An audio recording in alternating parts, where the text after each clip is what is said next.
Hello दोस्तों, shady horror stories channel में आपका स्वागत है। मेरा नाम है शाद और मैं आपको इस चैनल पे सच्ची भूतिया कहानी सुनाता हूँ। अगर आपको मेरी कहानियाँ पसंद आती है तो आप लोग इस चैनल को सब्सक्राइब करके हमारी और भी कहानियाँ सुन सकते हैं।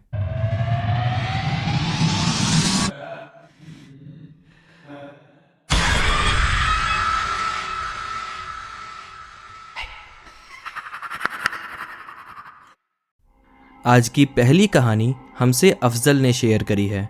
बहुत बहुत शुक्रिया अफजल, अपनी कहानी हमारे व्यूअर्स तक पहुंचाने के लिए। तो आगे की कहानी आप लोग अफजल के ही पॉइंट ऑफ व्यू से सुनेंगे। मेरा नाम अफजल है, मैं हरियाणा का रहने वाला हूँ।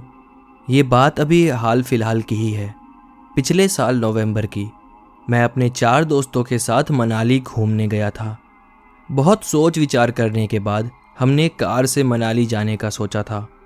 मेरे एक दोस्त ने नई नई बेलिनो गाड़ी खरीदी थी। उसने हमसे अपने कार में ही चलने को बोला। हम सब भी इस बात पर मान गए। खैर, हम वहाँ पहुँचे, खूब एंजॉय किया और संडे की शाम 5 बजे हम वहाँ से निकल गए। हमारा प्लान था कि हम नॉन स्टॉप गाड़ी चलाएंगे और रात के 2-3 बजे तक घर भी पहुँच जाएंगे। थोड़ा सा घर पे आराम वगैरह करके मंडे की सुबह सब अपने अपने ऑफिस भी निकल जाएंगे। यही सब सोचकर हम वहाँ से 5 बजे करीब निकल चुके थे। गाड़ी मेरा दोस्त भगाए जा रहा था। हम सब मस्ती मजाक करके जा रहे थे, तो कभी कोई सो रहा था तो कभी कोई जगकर ड्राइव कर रहा था।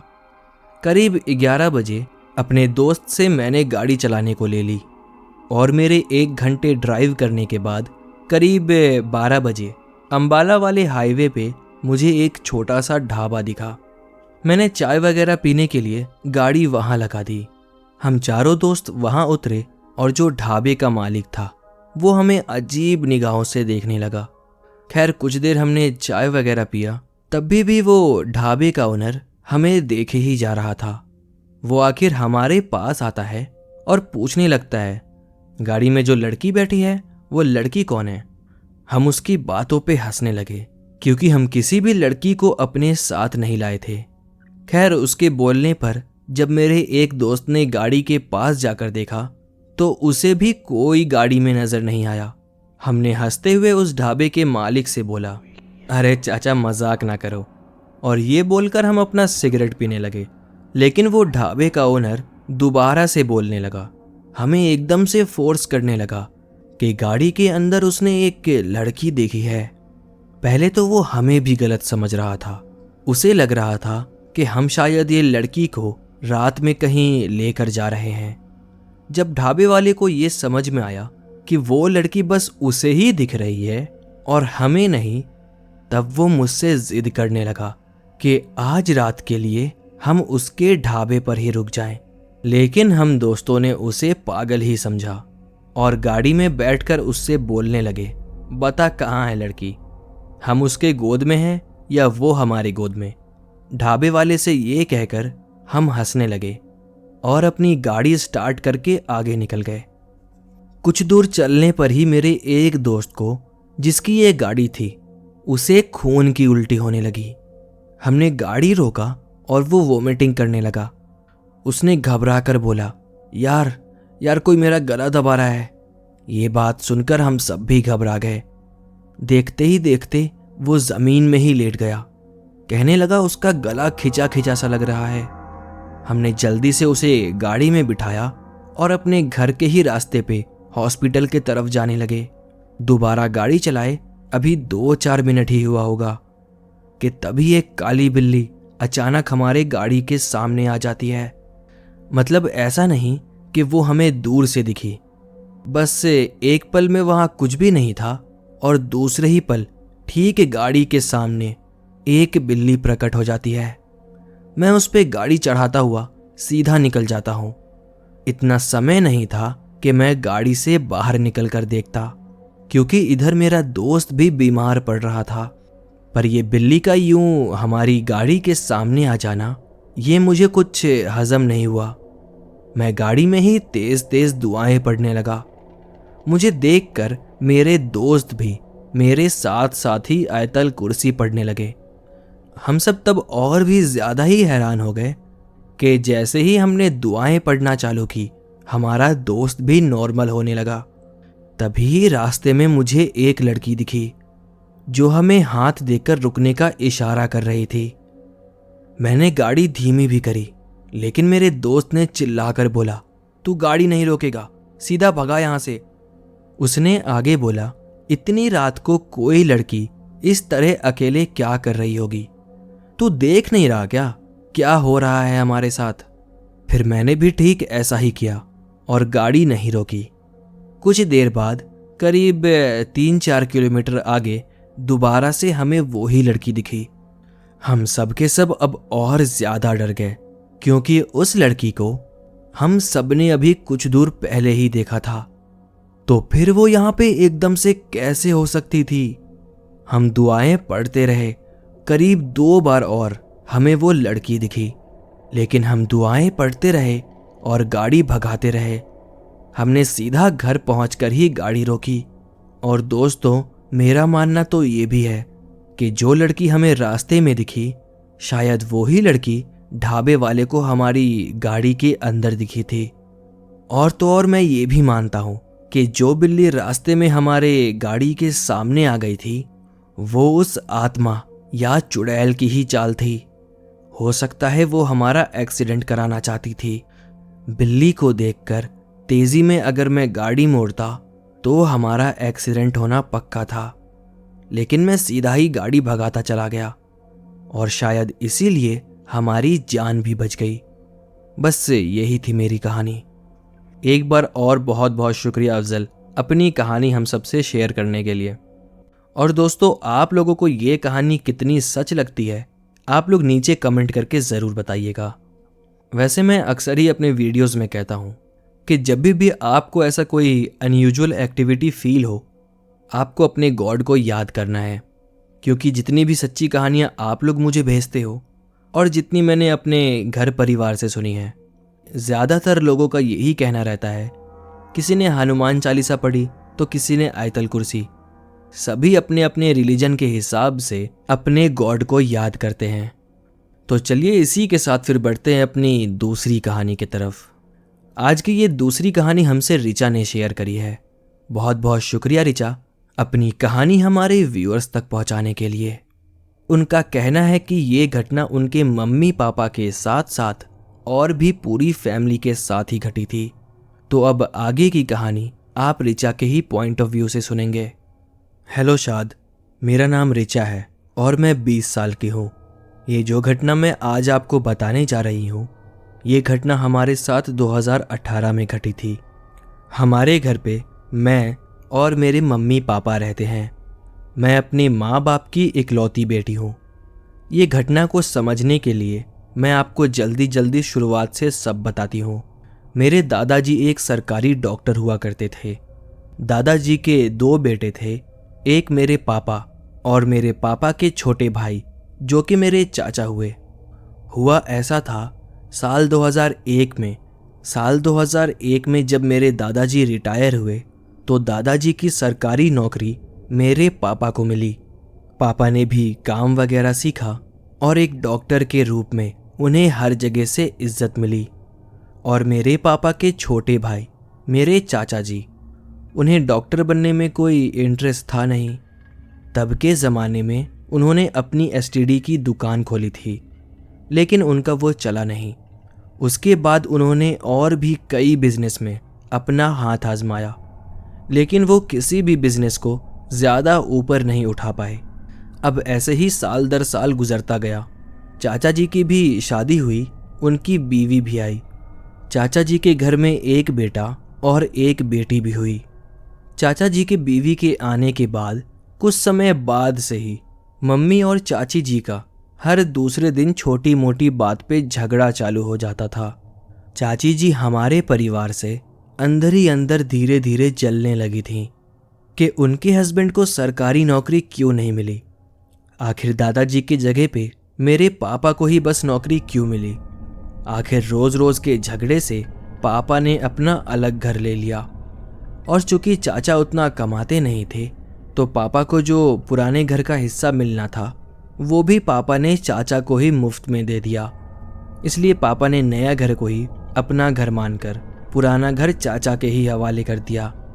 खैर, इसी तरह से दिन बीतते चले गए और आपको तो पता ही है, इंडिया में लोग एक दूसरे को उसकी हैसियत देखकर इज्जत देते हैं, और होता भी ऐसा ही था। हमारी और चाचा जी की फैमिली जब भी एक साथ कहीं जाते या कभी एक साथ किसी फंक्शन में जाना हो गया तो लोग पापा को ज़्यादा इज्जत दिया करते थे, और आम तौर पे भी पापा को सारे रिश्तेदारों की तरफ से ज़्यादा ही इज्जत दी जाती थी। और चाचा और उनकी फैमिली की उतना ज़्यादा माली हालात ठीक नहीं था, तो उनसे कोई भी रिश्तेदार ठीक से बात तक नहीं करता था। खैर, रिश्तेदारों की ये सब बातें पापा और हम सब भी देखते थे, और हमें अच्छा भी नहीं लगता था कि चाचा के साथ सब लोग इतनी गंदी तरह से रहते हैं और हमारे पास पैसा है तो हमसे सब मीठा बनकर रहते हैं। फिर 2016 में हमें कुछ ऐसा पता चला जिससे हमने भी चाचा के घर से दूरी बना ली थी। लोग बाग कहने लगे कि चाची काले जादू में पड़ने लगी हैं। लोग उन्हें अकेले रात रात में शमशान और कब्रिस्तान के आसपास देखने लगे। इन जगहों पर एक अकेली औरत का रात में होना ये किसी भी नज़रिए से सही नहीं था। पहले तो हमें इन बातों पे यकीन नहीं हुआ, लेकिन एक दिन पापा ने चाचा से इस बारे में पूछा। चाचा जी ने भी इस बात पे हामी भरी, और वो भी चाची जी के इन हरकतों से परेशान ही थे। देखते ही देखते इसी में 2 साल बीत जाता है और 2018 आ जाता है। इस समय तक हम लोग चाची जी से सब कांटेक्ट ख़त्म कर चुके थे। हाँ, लेकिन चाचा जी अभी भी हम सबसे अच्छे से बात करते थे। 2018 में मेरा 12th का पेपर था और चाची जी के बेटे का 10th का पेपर था। होता यूँ है कि मैं फर्स्ट रैंक से पास हो जाती हूँ और चाची जी का बेटा 2 सब्जेक्ट में बैक लगा लेता है।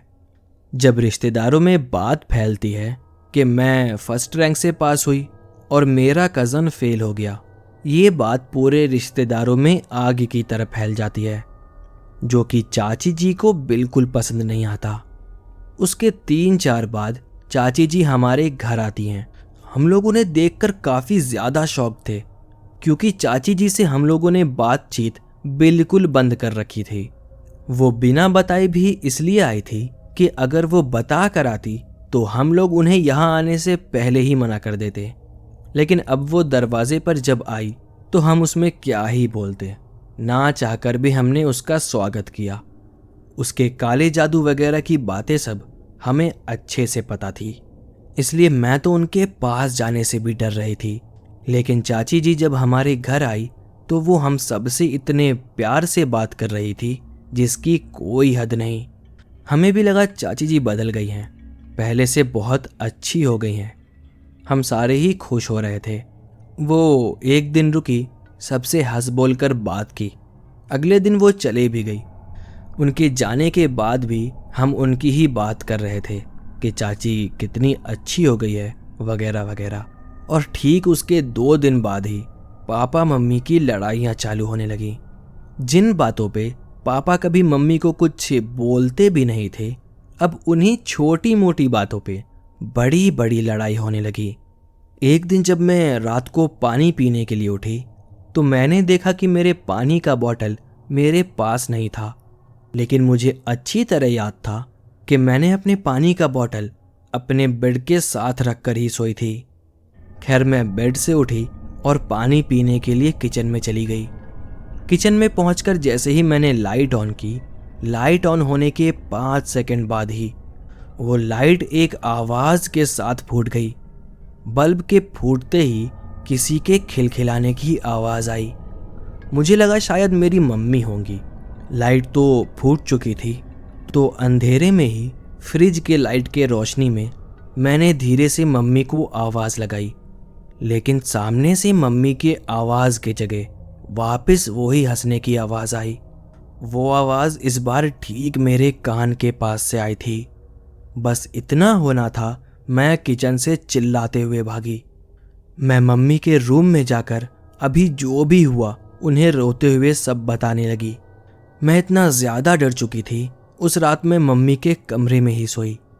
धीरे धीरे हम घर वालों को रात के समय एक गंदी बदबू आने लगी। हैरानी की बात यह थी कि हमें वो बदबू किचन और मेरे बेडरूम से ही आती थी। वो बदबू इतनी गंदी होती थी मानो कई हफ्तों पुराना कचरा सड़कर महक रहा हो। आने वाले और 2-3 दिन में हमारे घर का पूरा माहौल चेंज हो गया। सब एक दूसरे से इरिटेट होने लगे थे। मम्मी पापा की लड़ाइयाँ और बढ़ गई। पापा की जॉब में भी लड़ाई होने लगी। जॉब में और ज़्यादा नोक-झोंक होने पर पापा को 1 महीने के लिए सस्पेंड भी कर दिया गया। इतना सब कुछ हो ही रहा था तो हमने सोचा कि चलो एक दिन कहीं बाहर खाना खाने चलते हैं, सबका मूड फ्रेश हो जाएगा। जब मैं बाहर जाने को तैयार हो रही थी तभी मम्मी अजीब से बड़बड़ाने लगी। वो कहने लगी, आज सबको मार दूंगी आज। और वहीं पास में रखी एक कैंची उठाकर वो मेरे तरफ भाग कर आने लगी। मैं डर कर चिल्लाने लगी। वो तो अच्छा हुआ सही समय पर पापा ने आकर मम्मी को पकड़ लिया। पापा ने मम्मी को बहुत डांटा और चिल्लाए, लेकिन मम्मी शांत ही नहीं हो रही थी। आखिर में हम मम्मी को रूम में बंद करके बाहर आ गए। बाहर आकर हम सब सोचने लगे कि हमारे घर में ये सब आखिर कब से हो रहा है। तभी से जब से चाची जी हमारे घर आई थी। पापा ने तुरंत चाचा को फ़ोन मिलाया और उन्हें सब कुछ बताया। आगे पता नहीं चाचा जी और चाची जी में उनके घर पे क्या बात हुई, लेकिन अगले दिन चाचा जी हमारे घर आते हैं। उन्होंने बताया कि ये सब किया धरा उनकी ही बीवी का है। वो हमसे माफ़ी मांगने लगे और वो कहने लगे ये सब के बाद जल्दी ही अब वो अपनी बीवी को भी छोड़ देंगे। खैर चाचा जी हमारे किचन में गए। किचन में जो हमारा बर्तन रखने का स्टैंड बना हुआ था, चाचा जी ने ऊपर चढ़कर एक छोटी सी मटकी वहां से निकाली जो कि लाल रंग के कपड़े से बंधी हुई थी। वो मटकी ऊपर में इतने कोने में छिपी थी कि हम उसे कभी देख भी नहीं सके। ना भूले भटके हमारी कभी उस पर नजर ही पड़ी। शायद कल पापा के बात करने के बाद चाचा जी ने चाची जी से पूछा होगा और उनकी बीवी ने उन्हें मटकी रखने की बात बताई होगी। उस मटके का कपड़ा जब खोला गया तो उसमें थोड़ा सा बाल, थोड़ी काली मिट्टी और एक कागज़ में कुछ लिखकर रखा गया था। उस मटकी को हमने एक नदी में जाकर बहा दिया। बाद में हमने फिर घर पे एक छोटा सा हवन रखवाकर घर की शुद्धि भी करवाई। तब से फिर सब कुछ धीरे धीरे ठीक हो गया और अभी कोरोना के समय चाचा जी ने अपनी बीवी को भी छोड़ दिया। दोस्तों कैसी लगी आपको ये कहानी? अगर मैं कहूँ तो अगर मेरे घर पे मुझे पता लग जाता कि भाई कोई काला जादू करता है तो भाई मैं उसे कभी भी अपने घर पे एंट्री नहीं देता। इस कहानी से तो मुझे यही पता लग रहा है कि जब ऋचा की चाची मतलब उसके घर पे आई तो उसने छिप छिपाकर वो मटकी में काला जादू वगैरह करके उसके किचन में रख दिया था। और ठीक ऋचा को भी जहाँ से हंसने की आवाज़ आई थी वो किचन ही था। वो तो अच्छा हुआ कि वक्त रहते इन लोगों के दिमाग में आ गया कि जब से चाची जी आई है तब से ये सब हो रहा है। तभी फिर इन लोगों ने आगे कार्रवाई करी। वैसे दोस्तों आप लोगों को मेरी कहानियाँ कैसी लगती हैं? मेरा सुनाने का तरीका कैसा लगता है? मैं क्या इम्प्रूव कर सकता हूँ और क्या नहीं, ये आप लोग नीचे कमेंट में ज़रूर बताइएगा। तो इसी के साथ आज मैं आप लोगों से अलविदा चाहूँगा और एक नई कहानी के साथ मैं दोबारा आपको इसी चैनल पे शेडी हॉरर स्टोरीज़ पे मिलूँगा। तब तक के लिए गुड बाय।